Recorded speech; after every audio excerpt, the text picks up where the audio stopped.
This is a quick video about certain ways of framing arguments.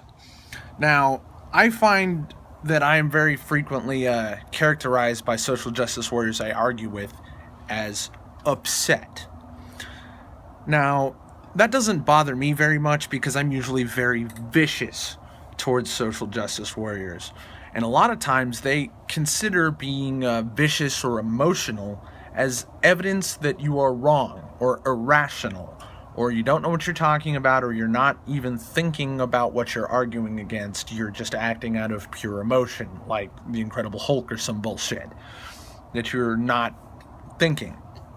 And therefore you're stupid and you can be ignored. That's always the point of that. And this can probably be construed as a reason why a lot of people would prefer to not ever swear or use insults in argumentation to avoid that sort of accusation. And some of them would even think that being more courteous or generous in your conversation is more persuasive. I disagree. I think it's neither more or less persuasive. It's just more difficult to be both vicious and persuasive. There's not a lot of Carlins and Hitchens out there.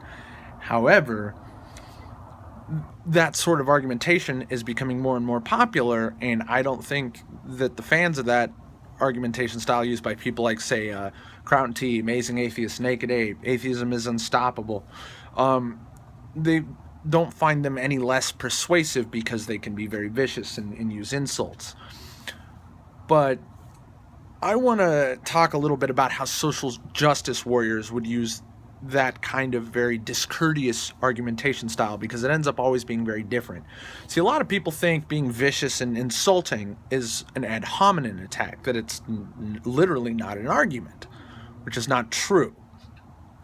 Using an insult in lieu of an argument is an ad hominem attack. Insulting somebody while constructing an actual argument is not a fallacy at all. And they don't seem to understand that. See, very often, I would say just about every single time I've ever argued mano a mano with a social justice warrior, at least 9 times out of 10, if not 95 times out of 100, I get the phrase, "Oh, you're upset," or "Who hurt you?" That's like the social justice warrior version of cuck. Their new cliche is, "Who hurt you?" And calling a butthurt manlet is another one, or something like that. And in every single one of those 95 out of 100 arguments, it is used in lieu of an argument. It is literally male tears, white tears, butthurt little manlet, who hurt you, full stop, which is an ad hominem attack. And every single time I pursue the argument further past that point, no matter how much or how little it has insults in it, I would say probably 100% of the time there's at least a moron, pure argument. It has been immediately followed with the response,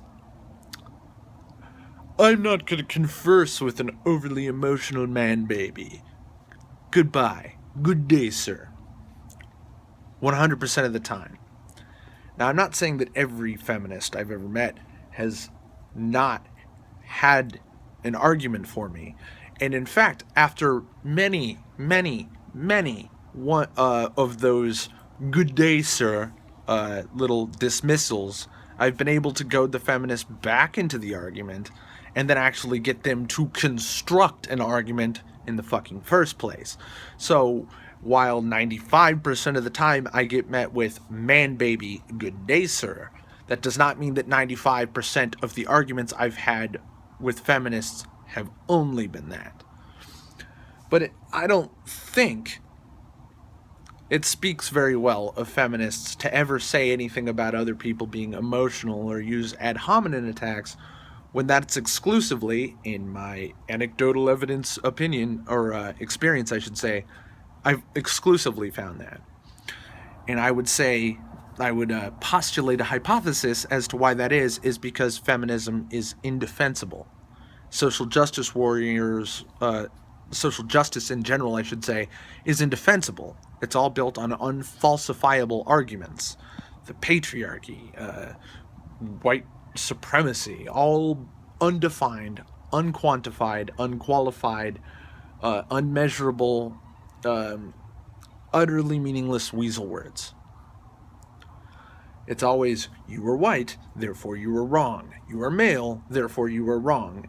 You're not a feminist, therefore you are wrong. You think you think BLM is wrong, therefore you're a racist, therefore you're wrong. It's always that fucking empty and vapid. And that is why I am extremely vicious. Because I consider it beneath me to be kind and courteous to these people. Now, if I encounter somebody who seems to have a genuine inquiry as to why I would so thoroughly and viciously dispute something that they just have considered true and ask a genuine question, you'll find my demeanor soften very rapidly. Because, oh, there's somebody engaging me in good faith. And I will say in closing that being vicious does not mean you're arguing in bad faith.